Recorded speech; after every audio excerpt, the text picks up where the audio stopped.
So I'm Rob Ruffler, Senior Director at Viacom NEXT. If you missed my colleague David's excellent presentation earlier, to quickly recap, Viacom NEXT is exploring the future of entertainment, and right now that exploration has taken us very deep into virtual reality. So without further ado, given our time constraints, I'm going to bring out our first pitch, which is Javier Molina, who is going to be pitching the world's first social VR experience of Shakespeare. Hi, everyone. My name is Javier, and I am here to talk about this company that my business partner and colleague Todd Bryan and I founded 2 years ago, and we called it Future Media Labs. And I'm going to explain a little bit of what we do in the AR/VR ecosystem. Well, before we jump into what we do, I want to point out that right now in VR/AR, the big problem is that it is an isolated experience, it's not social, and hardware and software costs are too expensive. So we want to take our technology, the technology that you saw in Hamlet VR, for those of you who saw it, and focus in 3 specific industries: the military, healthcare, and education. Because we've developed a telepresence system, real-time performance capture that allows anyone with a motion capture suit to be anywhere in the world. Like I said before, my name is Javier, and my co-founder is Todd Bryan. We are 2 adjunct faculty members at NYU.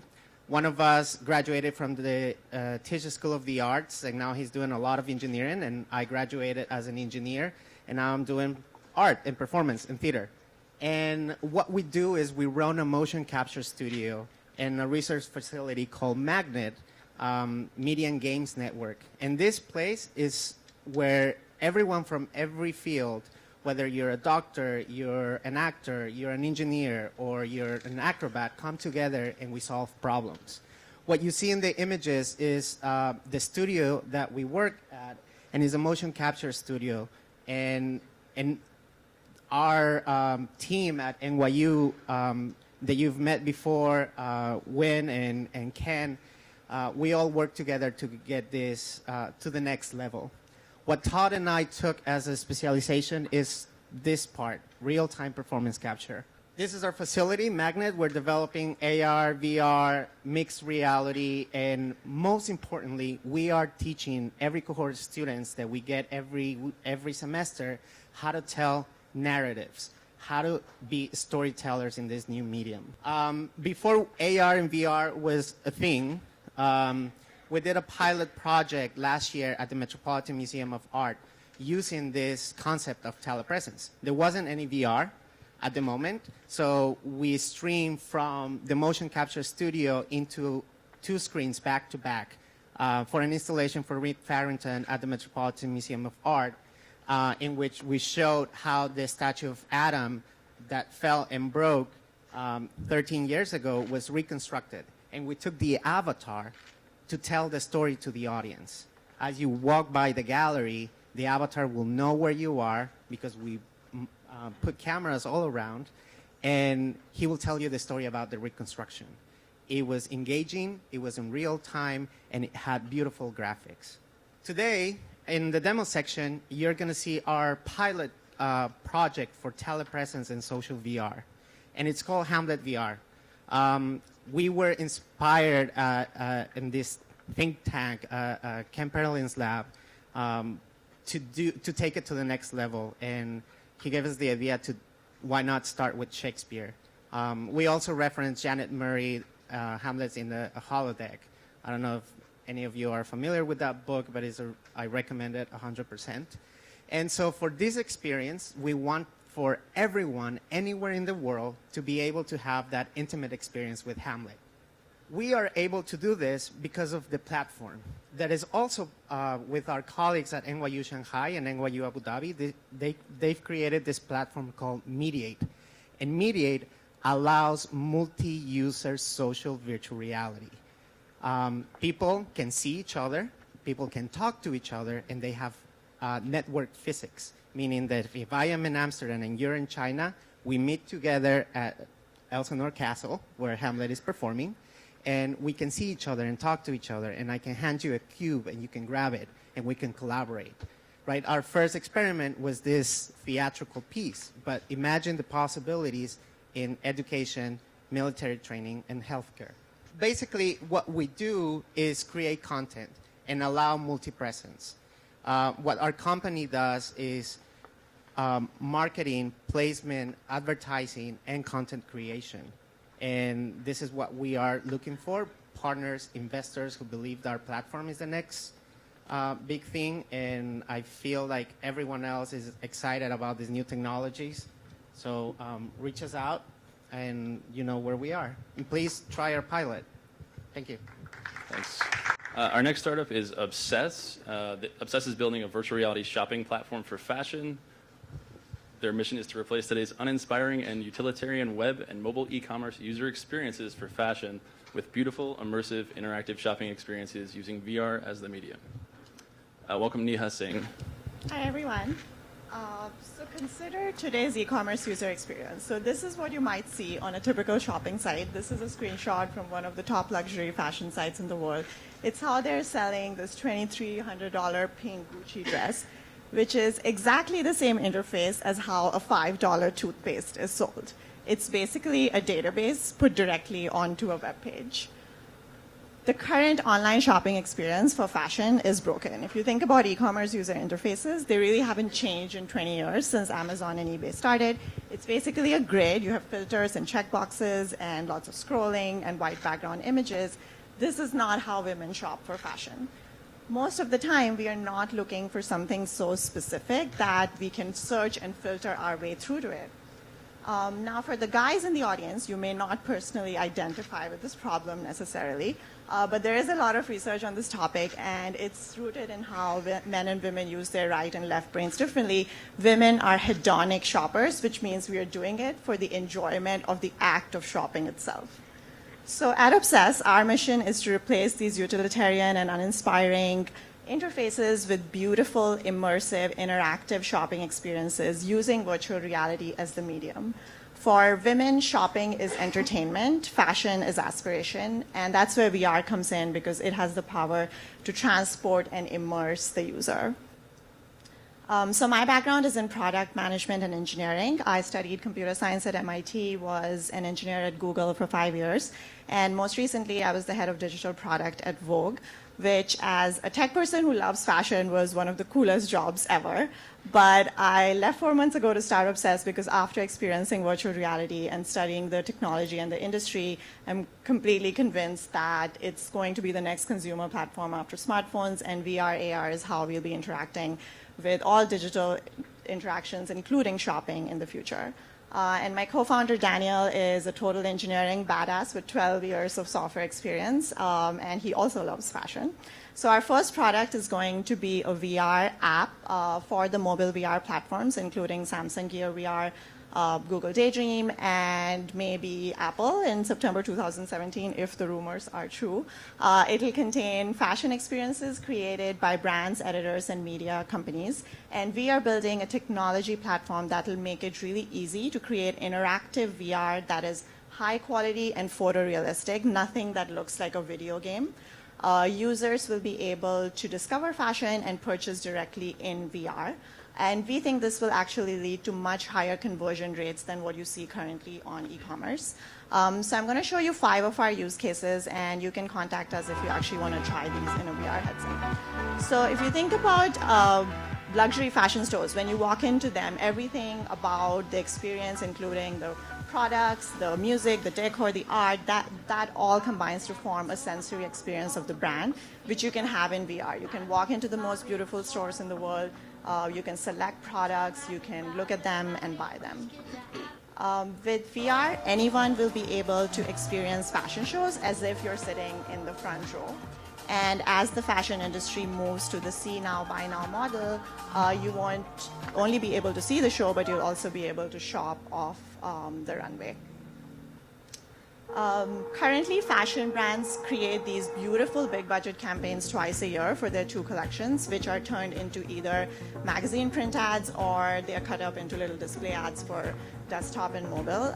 So imagine if this Louis Vuitton video was actually shot in 360 and you could experience in VR, feel like you're in this desert next to Alicia Vikander, see that snake up close, shop her pink handbag.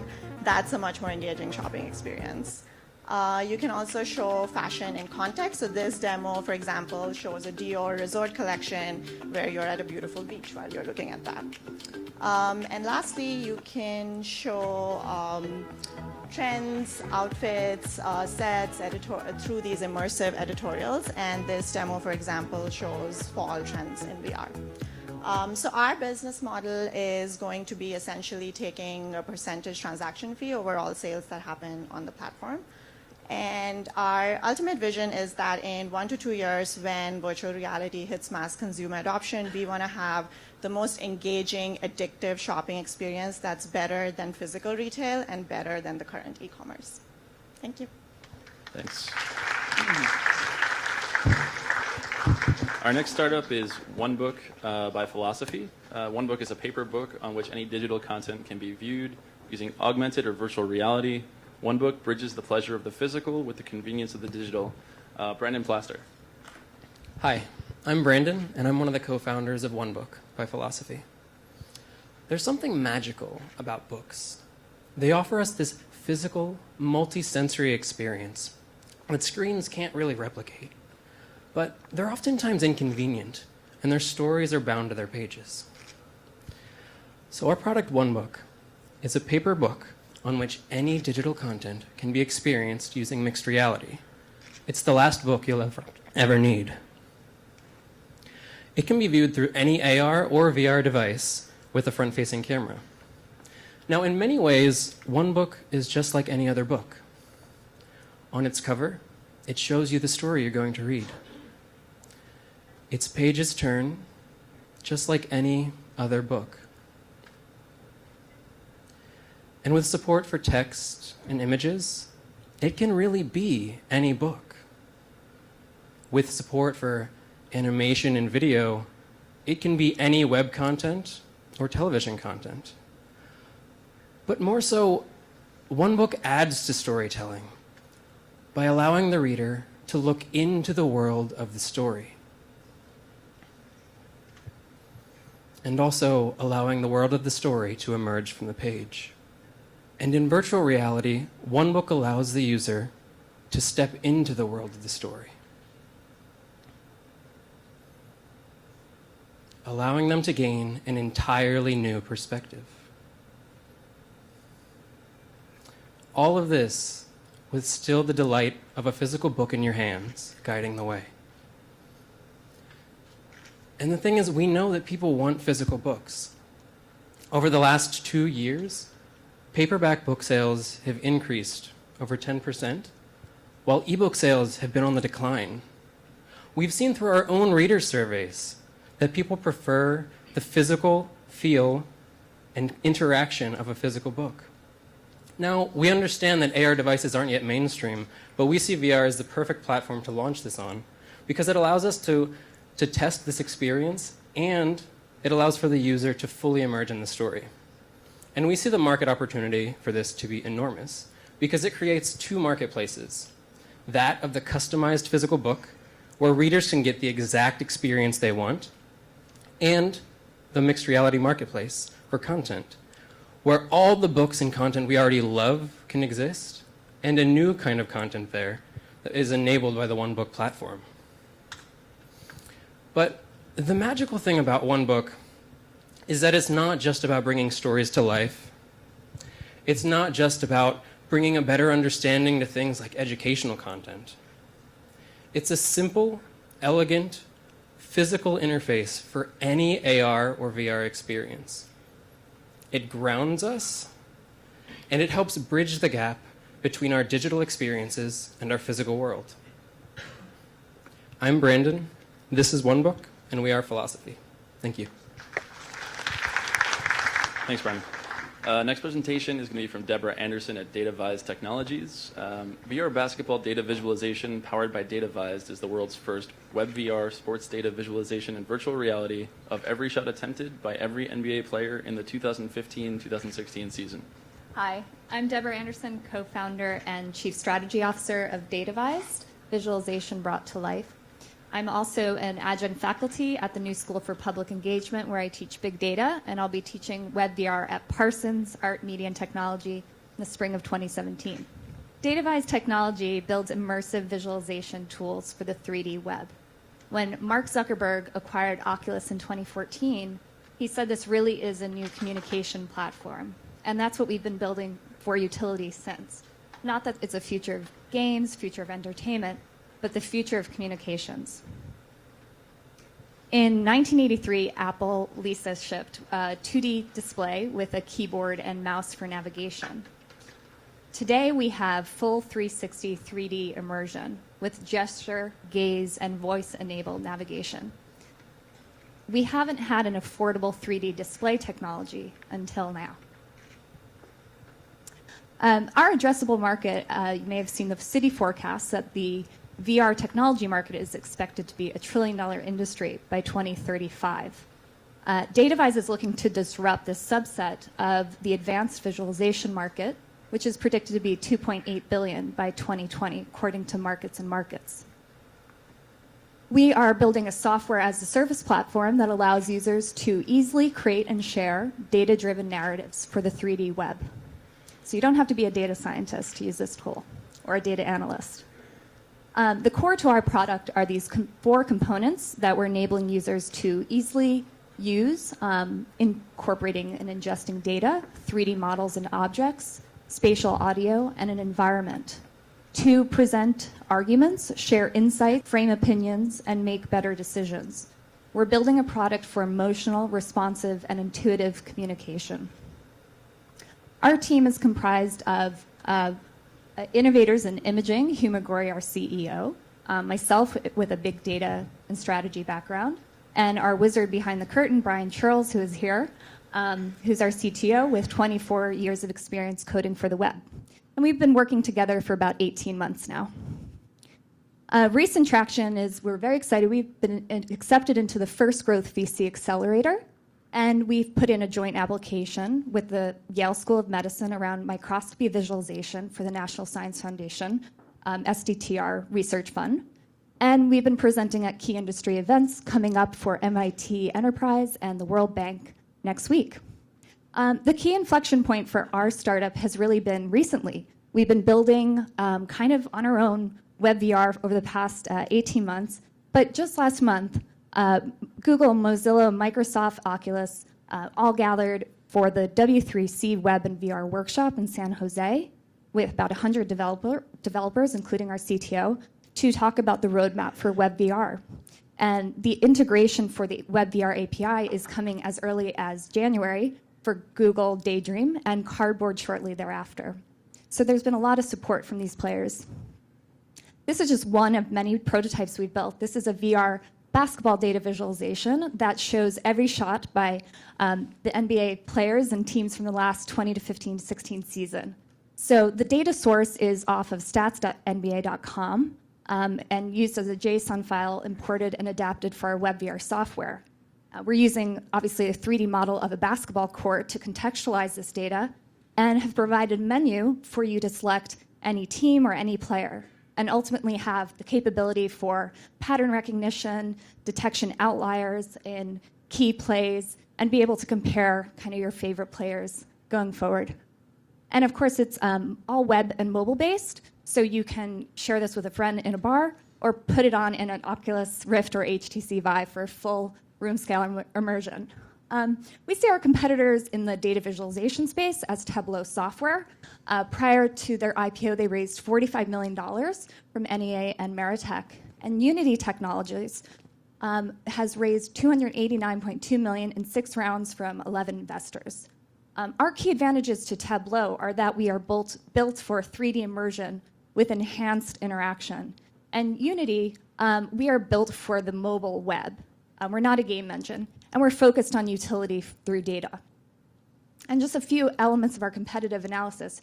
Our company is built off the culture of the open web. Our software runs on any connected device in 360 degrees with or without AR and VR headsets. We're engineered around the concept of VR as the first affordable 3D viewer. And we're breaking free from tethered systems. We're looking at a future that don't rely on these for physical presence. And we're replacing systems that only well-funded people have access to. And finally, we're integrating with every leading tech firm building hardware. We're looking to raise $1.5 million in a seed round for an 18 months of runway until a Series A. Our next steps are building out our team. We're looking at hires in code, design, product, and marketing, and taking all of our amazing prototype and software code stack and base, and putting this product, getting it to market with build, testing, rigorous testing across a number of market verticals, and scaling that product. So I'll be around if you have any questions or would like to see some of these prototypes in action. Thank you. Next pitch will be from George Popescu from LampX. LampX transforms any surface into a smart surface. LampX is an integrated hardware and software platform based on extensive user research. Through projection and computer vision, they create augmented reality without glasses on fixed horizontal surfaces. Hello, everybody. My name is George, and I am the CEO and co-founder of LampX. We really believe augmented reality is awesome. I think it's going to change the world. However, progress has been really slow. Because it's been slow, people are still interacting with the same usual surfaces, and this is what we want to challenge. There are actually a lot of surfaces out there. I haven't included here your kitchen, bathroom surfaces, but there's lots of them. Imagine drawing on the same piece of paper as a friend in China.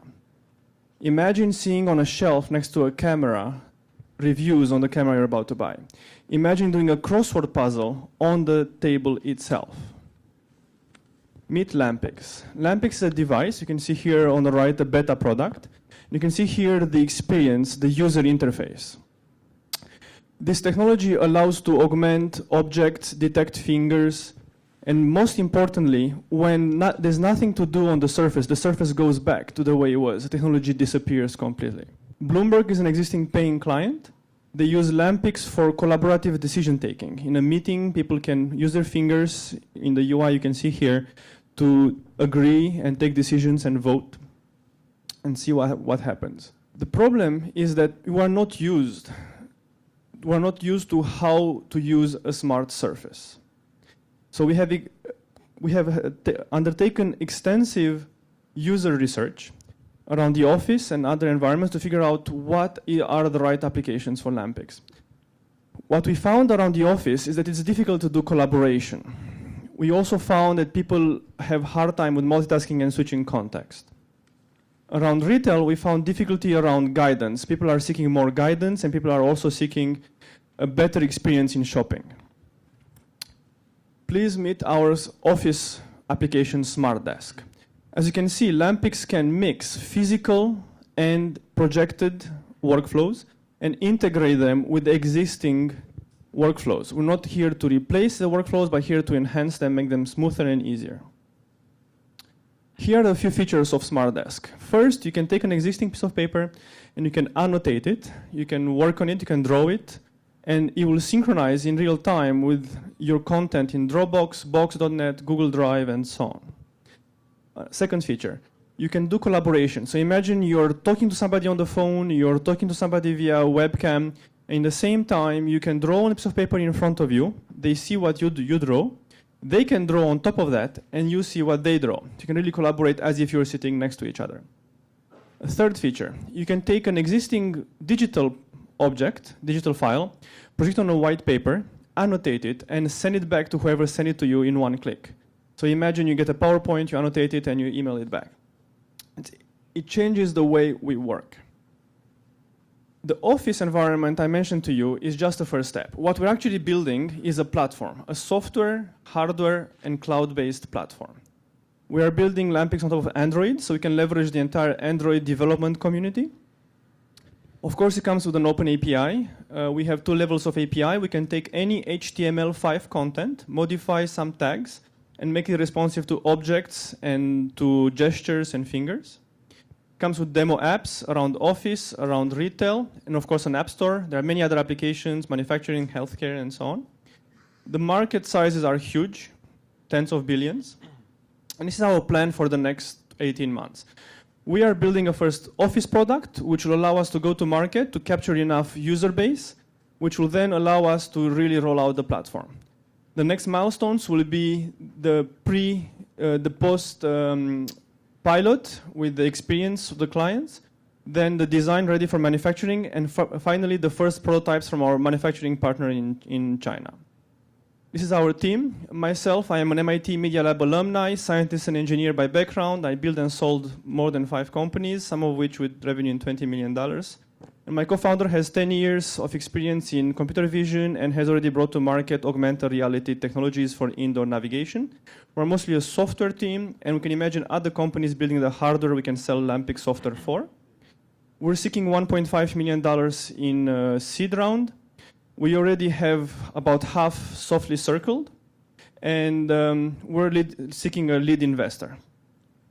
We already got a lot of interest. Bloomberg is a paying client, have quite a few other clients in pilots, and our vision is a LampX in every room, office, factory, and everywhere. Thank you very much. Next pitch is from Brian Collin at Virtual APT. They create technology for virtual and augmented reality. Their focus is on creating premium content of real spaces and adding mobility to VR. They create their own software and robots that allow the end user to walk through a space and to get the full immersive storytelling / sales presentation that VR allows. Thanks. Well, you started off the first part of my presentation. That was, we create VR content for real spaces. And the way we do this is we build robots. And we build robots that are the full production team within itself. It moves many ways, including autonomously. And you're getting the full 360 view as well as the sound from the location of the robot as it's able to move through a space. And the progression of this technology, it goes from, you have a 360 picture, which you can look around in a spot, and then you have a 360-degree video, which you're standing in a spot and able to look around. And then really the next progression is having the ability to have this moving and guided tour, to have somebody in the room talking and explaining to you. And the advance from each of these steps is significant because of the quality that it can show and provide.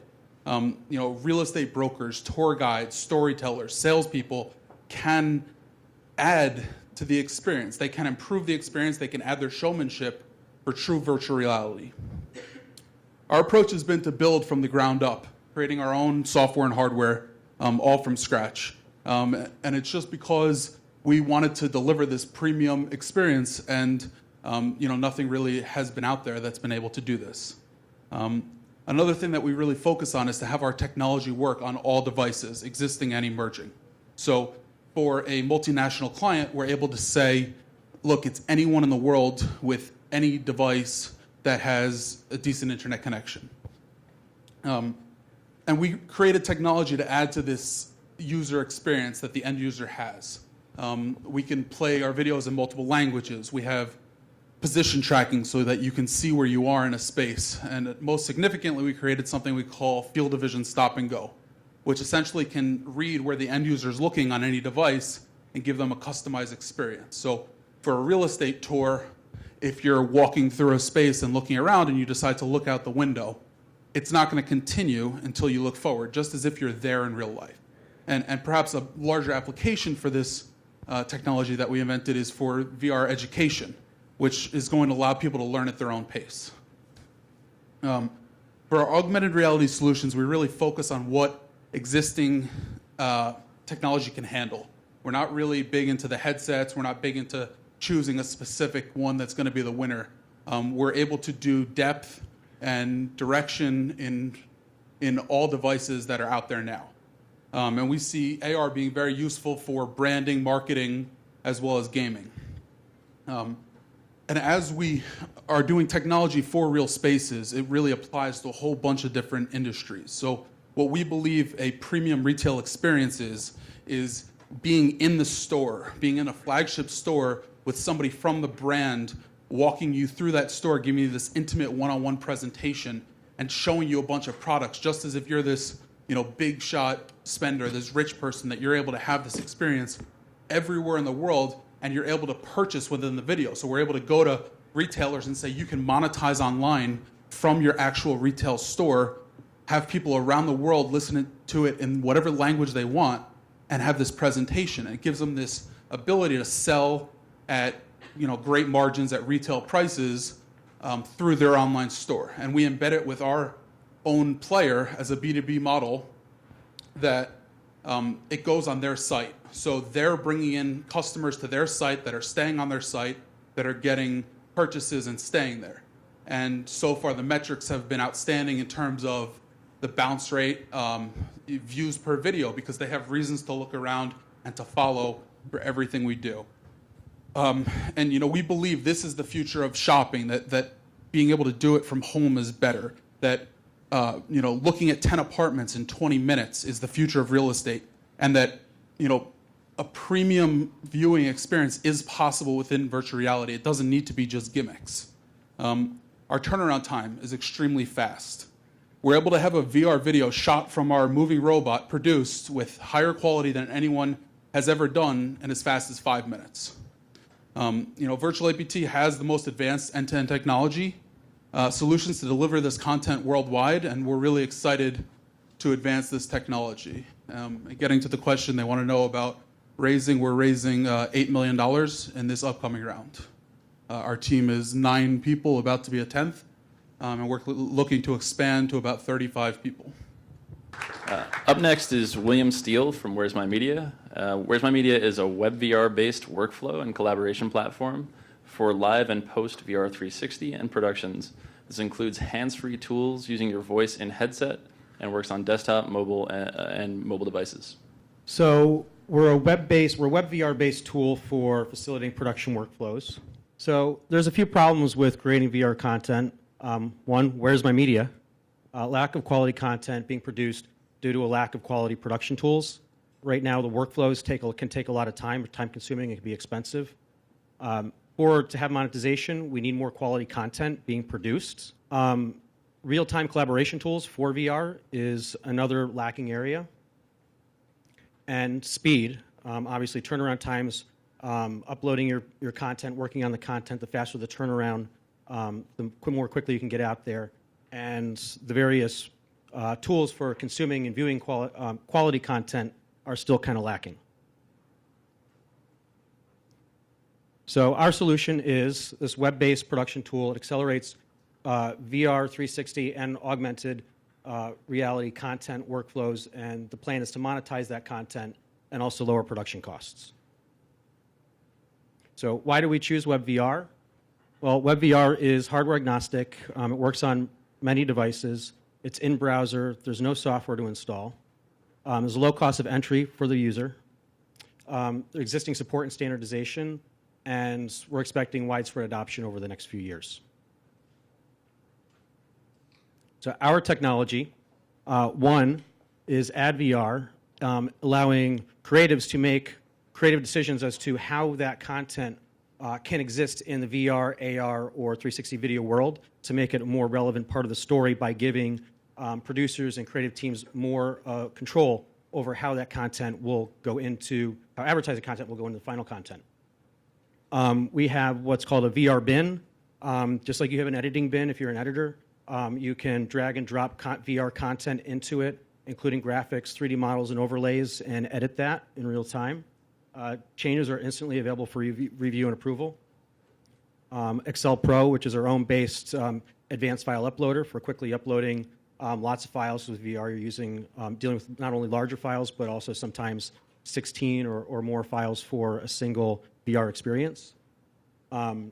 Stack together multiple workflows. So VR also has a big workflow problem, and that's how you can make turnaround times quicker by essentially making workflows as easy as an easy button.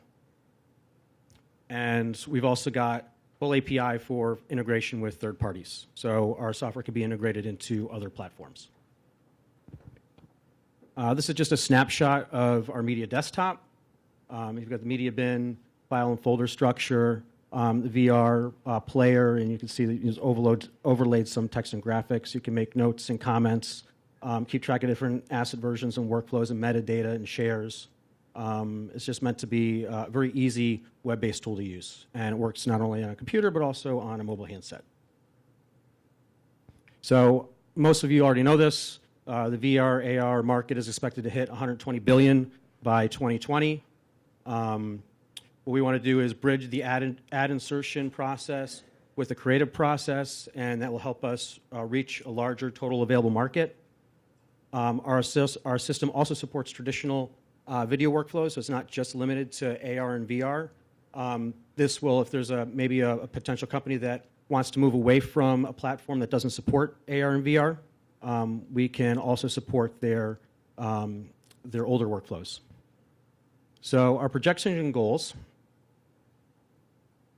The first kind of key area that we're hitting is trying to deploy our tools in studios that are creating VR content.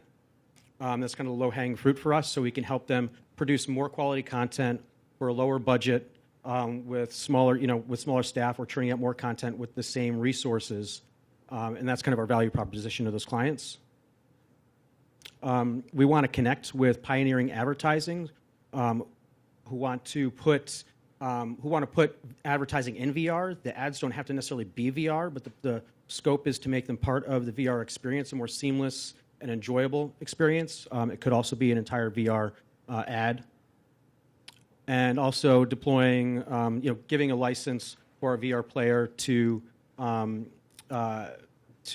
places where there's a lot of VR content that may want to use some of these tools for these kind of augmented video experiences or mixed reality experiences. So our growth strategy, as I mentioned before, we're focusing on these production distribution tools to increase VR content creation, enable easy publishing to content on platforms.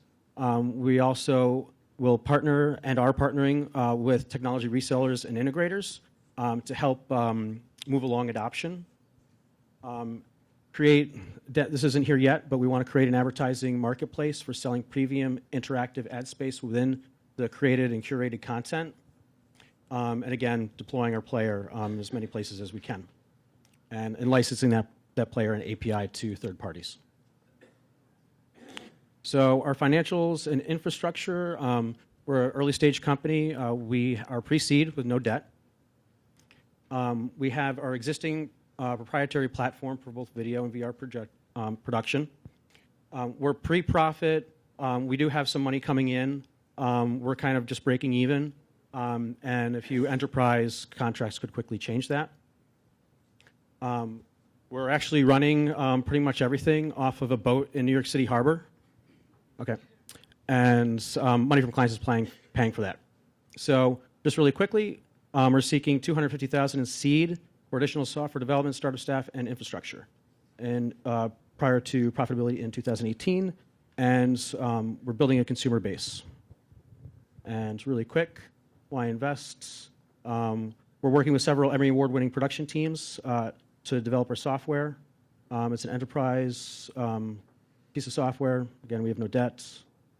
Trying to move along, sorry. And this is the last slide. So just a quick snapshot. I built products many times for traditional video production. So it's just taking a lot of the same pain points and translating it into VR. Thank you. Surround is an enterprise ecosystem to quickly assemble and launch social live 360 video streams. And we're here to launch your own live VR experience in moments. That's really what we're all about. Our product is built primarily for content creators. We're a team of creatives, and we're building this to make it really easy to manage, build, and create the kind of live 360 experiences that you would like to watch. Our product is based on our dashboard, which is what you can see right here. Our dashboard is a web tool, which makes it very easy to basically set up a stream in moments and then manage your connections with your viewers on the other end. You can launch as many streams as you want at the same time. And you can have real-time connections with the viewers that are watching. What that means is that you can create relationships with people on the other side.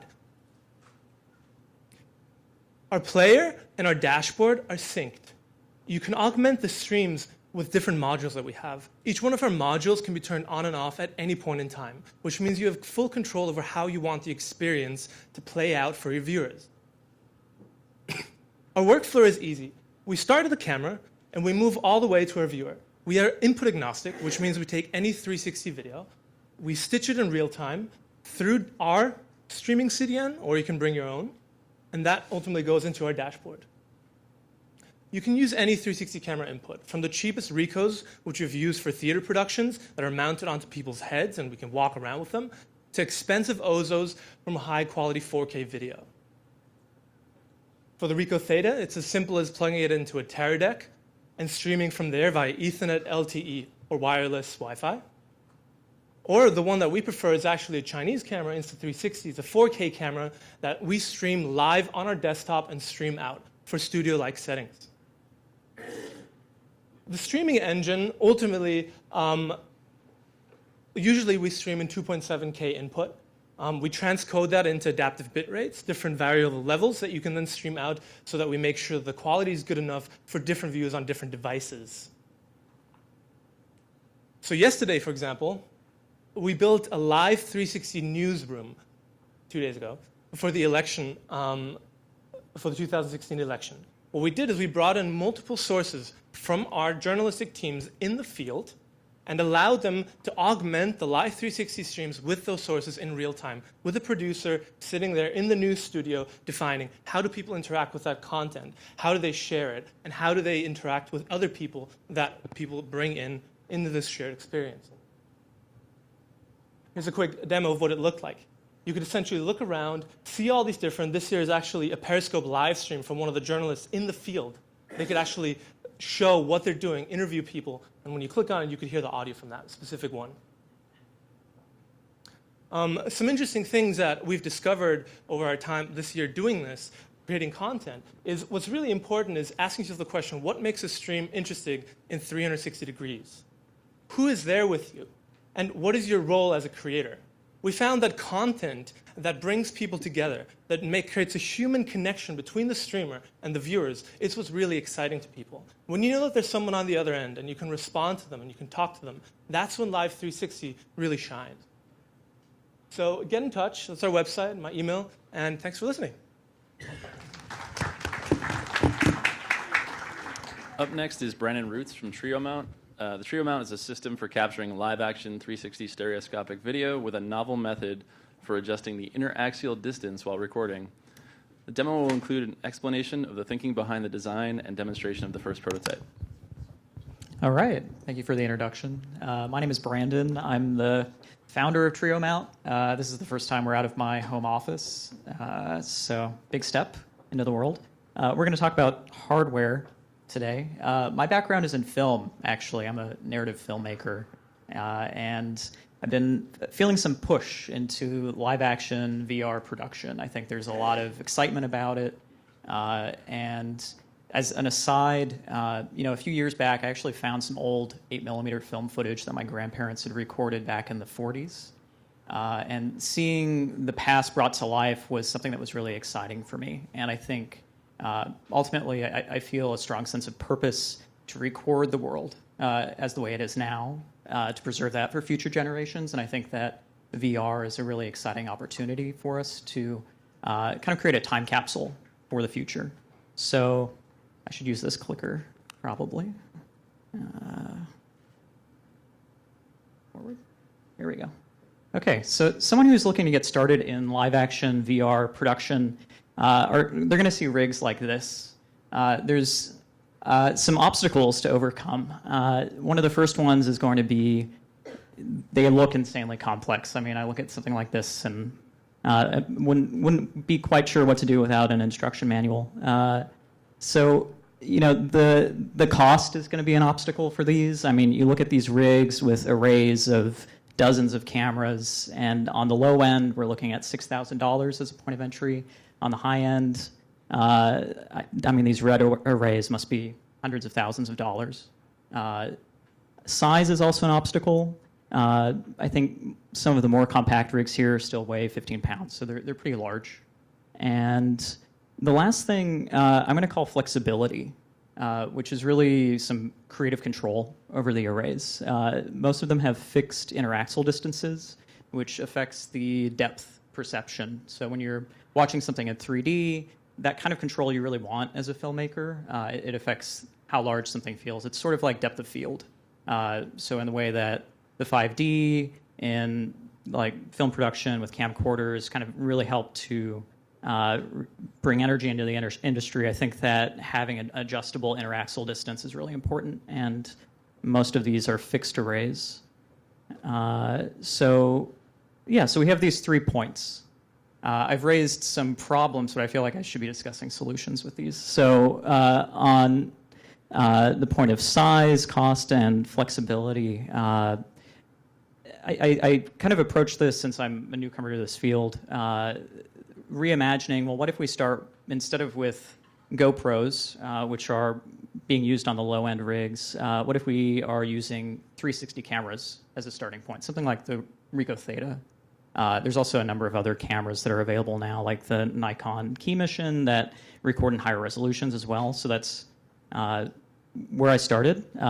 In terms of size, that's going to help us keep the size of the cameras down, or the size of the arrays down, because you need fewer camera modules. They're taking up less space. Cost also helps to lower the cost. Fewer cameras, easier to purchase. Flexibility. This point is something that I think it'd be best to demonstrate, but with an array that's rigid, that's necessary when you have a limited field of view with a camera, but with a 360 camera, you can literally rotate it in any direction and still record an entire image field. So that's how I solved the problems. Size. Here is an image.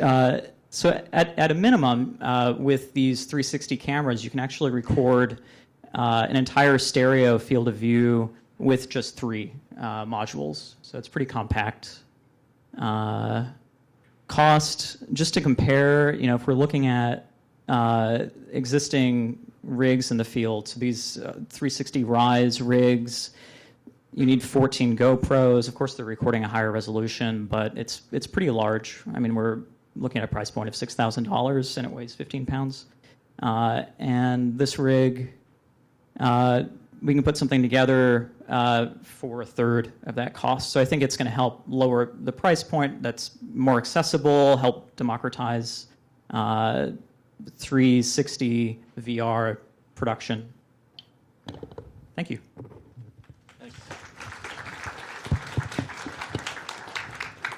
Up next is Rob Scalia from the BodyVR. The BodyVR is an educational virtual reality experience that takes the user inside the human body. You can even enter one of the billions of living cells inside our body and learn how the organelles work together to fight deadly viruses. Again, I'm Rob Scalia. I'm happy to be here and share with you a little introduction to the BodyVR. As just said, we are a company in the VR space specific to content development, services, and licensing, and everything we do is exclusive to the human body. I am a co-founder of the company. The company emerged out of some pioneering work that was done at UCL in London last year. We have a unique combination of talent, and I've got 2 colleagues here I just wanted to introduce quickly. Our chief creative officer is a guy named Kerry Woods, and he is a Hollywood movie producer. And he has done some big budget films as well as some independent films. Some of the things you might be familiar with include Rudy, Kids, Swingers, and my personal favorite, So I Married an Axe Murderer. And we also have Mo Ben Zakaria here, and he is our Chief Technology Officer. And he is a co-founder, inventor, and an award-winning VR creator. For myself, I'm a scientist and engineer by training. I studied molecular biology and electrical engineering at MIT. I did some graduate research at the Pasteur Institute in Paris. But by practice, I'm a marketer and an entrepreneur. So for me, this has been a great journey so far. What we are doing is creating engaging VR experiences that educate doctors, students, patients, salespeople, and the average VR user. You're going to see sort of an intersection of education and entertainment. We chose the human body as our area of focus for a few reasons. First of all of us have a very genuine interest in the human body and the science behind it. It is a category where we can at least make indirectly contributions to the quality and longevity of life. It offers some very big creative and strategic challenges, and there is an enormous business potential, especially as we've started to see from pharmaceutical companies and other commercial applications. Since our inception, we've been busy. Our first application is called A Journey Inside the Cell. It's been downloaded more than 250,000 times. It's been nominated for several awards, including Dell, Unity, and HTC. It's featured in more than 8,000 Samsung stores nationwide.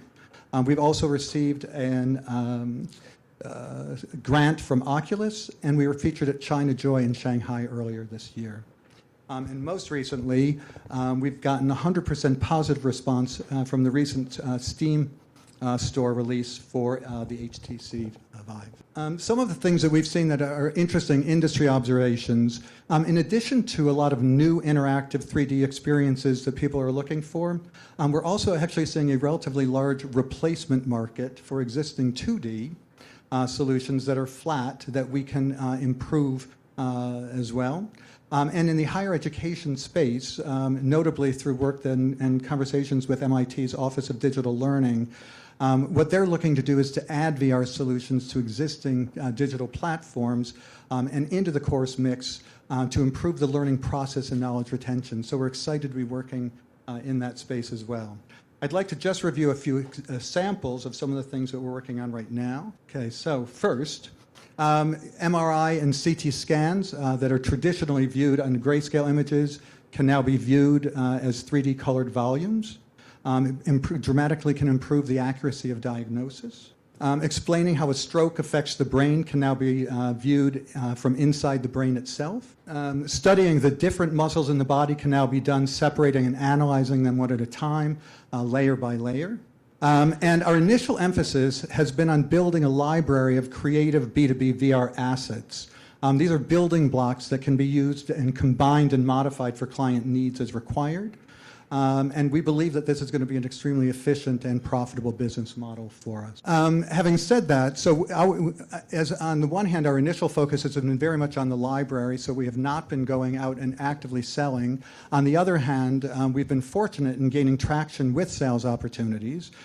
Even in the early stage in which we're operating right now, we've been contacted by 24 companies and governments around the world, 17 major colleges, universities, and hospitals.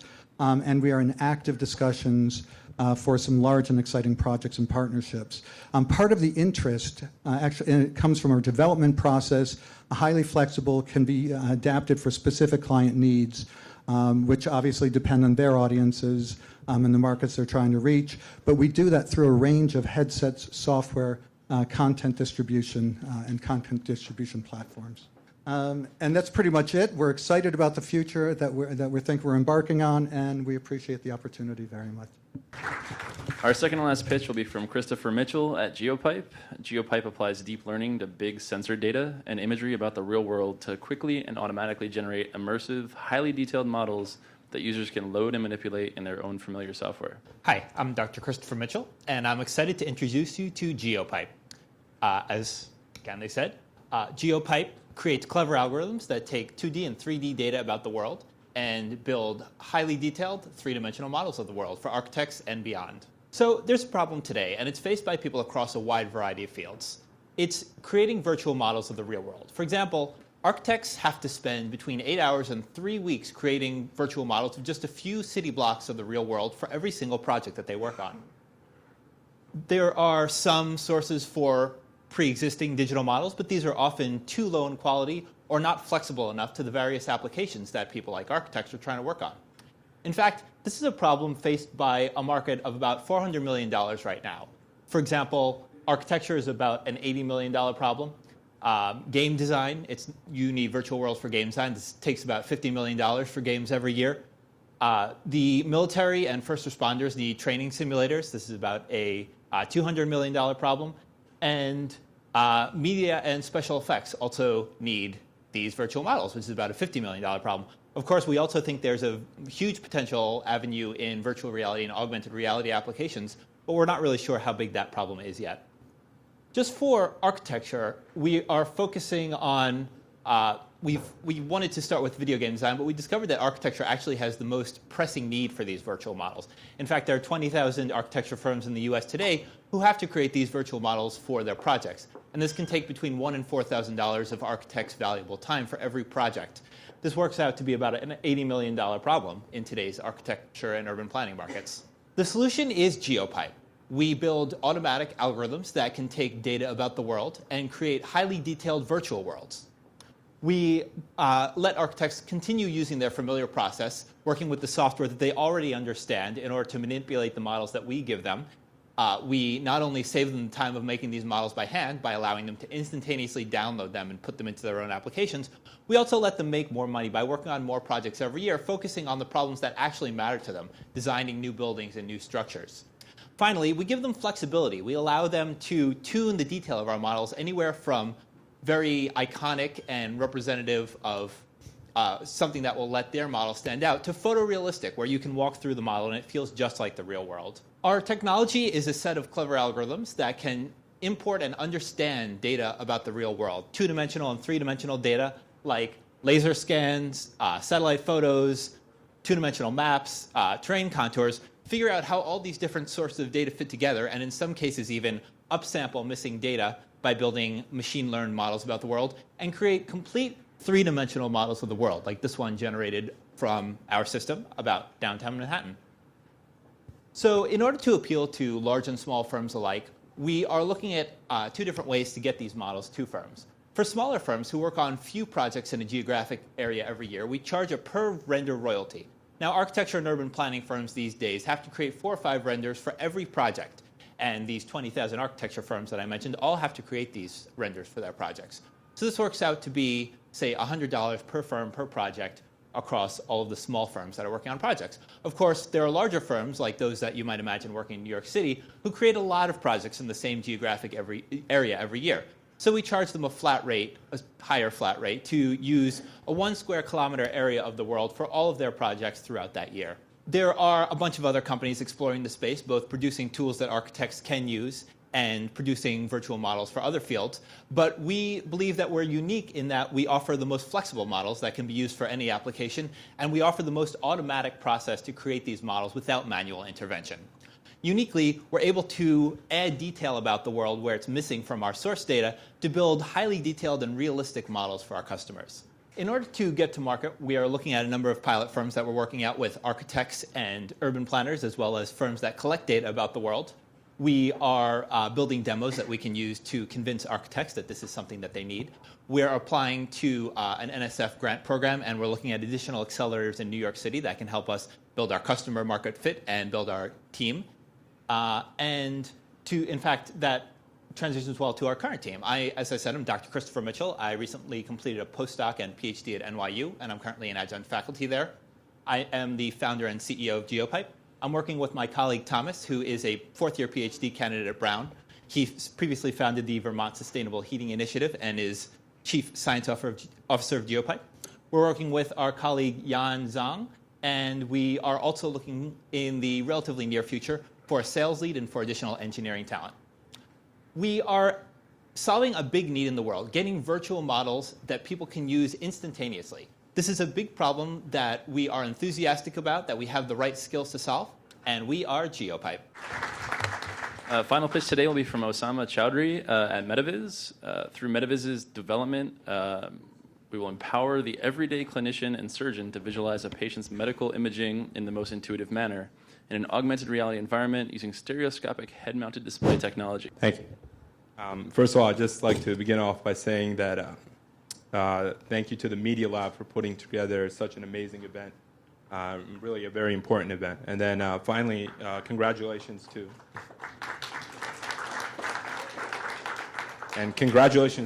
all of my co-presenters as well for really their incredible work.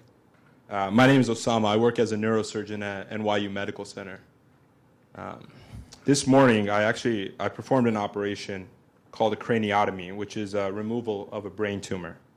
And in my preparation for the operation, When I spoke to the patient themselves about exactly what I'd be doing, and at key points during the case itself, when I needed to clarify the anatomy I'd be encountering, this is what I used. This is a standard CAT scan. 2-dimensional, grayscale, slice-based planar data. Let me frame this for you.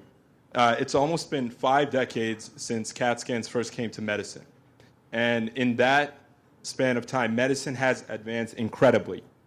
And yet today, if any one of you or anyone you know needs to undergo a major operation, your surgeon will be using this same 2-dimensional grayscale imaging to prepare for your intricate 3-dimensional anatomy. This is a problem that's been solved in other industries years before. In architecture, you cannot seriously pursue it without a deep understanding of 3D visualization.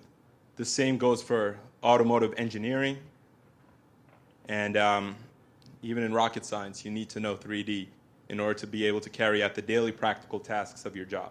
And yet, in today's world, you can be a neurosurgeon, a cardiothoracic surgeon, and a transplant surgeon, and yet not know anything about 3-dimensional visualization.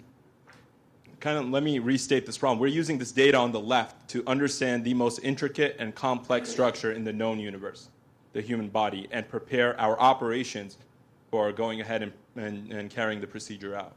And study after study after study shows that 3D is far superior to 2D in every way. Surgeons have increased confidence. They are more efficient in the operating room, and operations are safer as a result of this. And yet it's baffling that we haven't, in medicine, really embraced this technology. So enough about the problem. Let me tell you about what Medivis is about and our solution. Medivis was formed out of a collaboration between NYU medicine and engineering. And our singular goal was to advance medical visualization into the next generation. And we spent months and months looking deep into the science of visualization itself. We came to the conclusion that really the future of data visualization lies in mixed reality, the ability to holographically render anything in the surrounding environment around you. And so we spent additional months and months on technical development and technical design to come up with a solution in which we could take any set of medical imaging and render it completely in 3D holographic mixed reality. And we're fortunate enough so far. There's other companies that are doing this as well, but we are the first to do this and the most advanced at this point. And not only that, but we gave a lot of thought to user interface design, gesture control, and voice control, because in the end, this needs to be something that's highly usable on a daily basis in medical environments and hospitals across the world.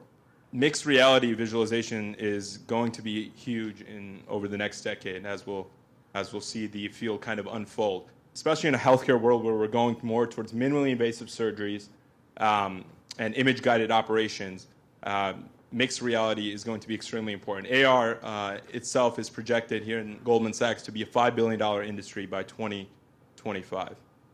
Of course, it's foolish to assume that our technology will be used by everyone, everywhere, right away. And so we put a lot of thought into what's our go-to-market strategy. And really, the first field we singled out was spinal surgery, because they really rely on structural imaging, both before the operation and during the operation. And they're one of the largest surgical fields in the entire world, and they're also one of the most lucrative fields. The other caveat to pursuing spinal surgery is that it's a seamless pathway into both orthopedic surgery and neurosurgery. We've accomplished much, but this is only the beginning. Next year, we're going to be starting key clinical trials in operating rooms and clinics throughout New York City and in other major cities to really prove the use of this technology. This will also enable us to go for our FDA approval. On the technical front, we're advancing daily. And soon we're going to be reaching a goal where we'll be able to take this holographic imaging and merge it directly to the patient in the operating room. So it is as if the surgeon is seeing through the patient before having even made an incision. It goes without saying that any enterprise is the key element in it is the team that you have. And I'm very fortunate to have some brilliant co-founders in Sean, our technical lead, and Chris, our radiology lead. And then among our advisors, we have some of the best and brightest in healthcare and technology in New York City. The goal with MediViz is to really usher medicine into a new era of visualization, one that's more powerful, more intuitive, and ultimately safer for our patients. Thank you.